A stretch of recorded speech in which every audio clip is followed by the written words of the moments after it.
Assalamualaikum warahmatullahi wabarakatuh. Bertemu lagi dengan saya Siti Jenam sebagai tutor mata pelajaran Sejarah Peminatan di PKBM Bina Pandu Mandiri Ciamis.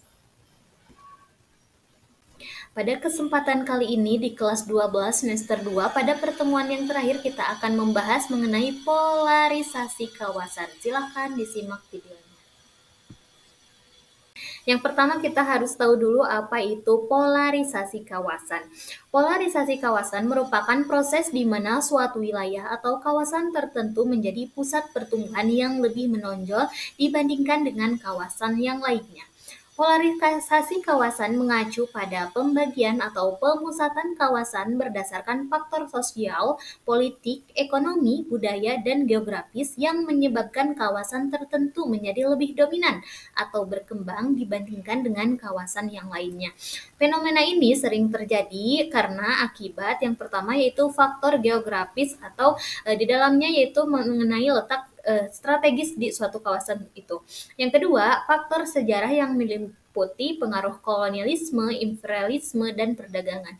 Yang ketiga, ada faktor ekonomi yang meliputi konsentrasi sumber daya alam atau pusat perdagangan. Yang keempat, ada faktor budaya yang meliputi penyebaran agama, ideologi, atau tradisi tertentu. Dan yang terakhir, ada faktor politik yang di dalamnya ada perebutan kekuasaan dan pengaruh antar bangsa atau kelompok.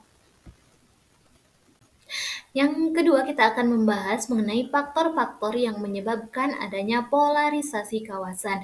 Yang pertama, ada perbedaan ideologi. Misalnya, pada masa Perang Dingin 1947 sampai 1991, dunia terbagi menjadi blok barat, kapitalis yang dipimpin oleh Amerika Serikat dan blok timur komunis yang dipimpin oleh Uni Soviet. Nah, ini terjadi dikarenakan adanya perbedaan ideologi. Yang kedua, dikarenakan persaingan ekonomi.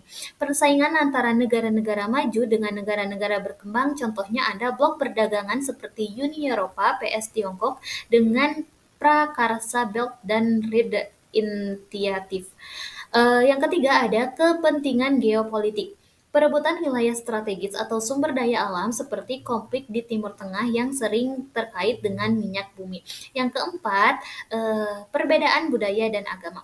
Polarisasi terjadi dikarenakan perbedaan nilai-nilai budaya, agama, atau etnis seperti konflik antara dunia barat dengan negara-negara Islam konservatif. Yang kelima, yaitu perkembangan teknologi dan informasi. Teknologi memungkinkan penyebaran ideologi dan propaganda secara cepat yang dapat memperuncing perbedaan antar kawasan. Nah, itu beberapa faktor penyebab adanya polarisasi kawasan. Pembahasan ketiga mengenai polarisasi kawasan dalam konteks sejarah dunia. Yang pertama ada kawasan Asia Tenggara. Pengaruh Hindu-Buddha. Yang pertama, kawasan ini dipengaruhi oleh kedatangan agama Hindu dan Buddha dari India yang kemudian membentuk kerajaan-kerajaan seperti Majapahit, Sriwijaya, dan Khmer. Yang kedua, adanya pengaruh Islam. Masuknya Islam melalui jalur perdagangan menjadikan kawasan ini pusat penyebaran agama Islam, terutama di Indonesia, Malaysia, dan Brunei. Dan yang terakhir ada pengaruh kolonialisme. Dominasi oleh kekuatan barat seperti Portugis, Belanda, Inggris, dan Prancis membagi kawasan ini menjadi wilayah-wilayah yang terpolarisasi oleh pengaruh kolonial. Nah, itu beberapa pengaruh polarisasi di kawasan Asia Tenggara. Yang kedua di kawasan Timur Tengah. Letak yang pertama dalam hal letak geografis.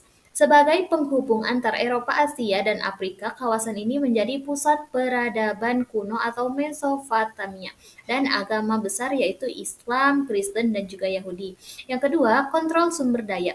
Minyak bumi menjadi alasan utama polarisasi ekonomi dan geopolitik. Dan yang terakhir adanya konflik agama dan politik. Konflik antara kelompok etnis dan agama seperti konflik Israel dan Palestina yang ini menyebabkan adanya polarisasi di kawasan itu. Yang ketiga, di kawasan Eropa. Nah, pengaruh dari polarisasi di Eropa ini yang pertama dikarenakan adanya Renaissance dan revolusi industri. Kawasan ini menjadi pusat kebangkitan intelektual dan ekonomi di dunia. Yang kedua, dipengaruhi oleh imperialisme, yaitu polarisasi muncul saat negara-negara seperti Inggris, Prancis, dan Spanyol bersaing menguasai dunia melalui kolonialisasi.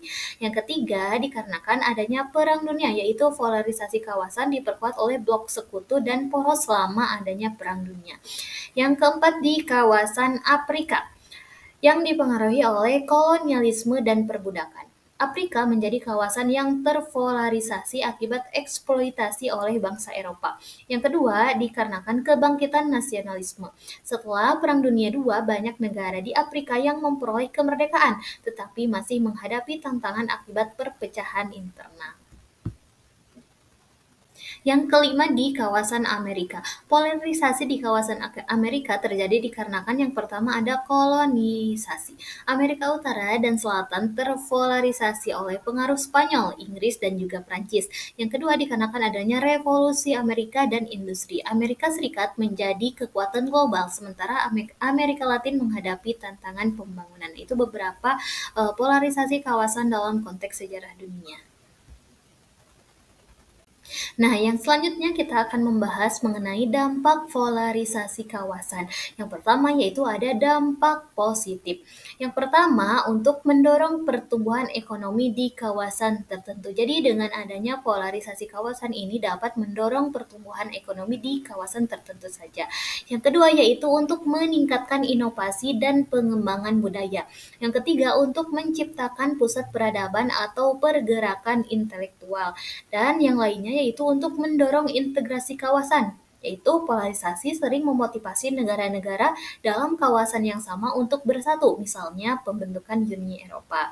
Yang kedua, untuk mempercepat inovasi teknologi, kompetisi antar kawasan mendorong kemajuan dalam bidang ekonomi dan juga teknologi. Nah, itu beberapa dampak positif dari adanya polarisasi kawasan.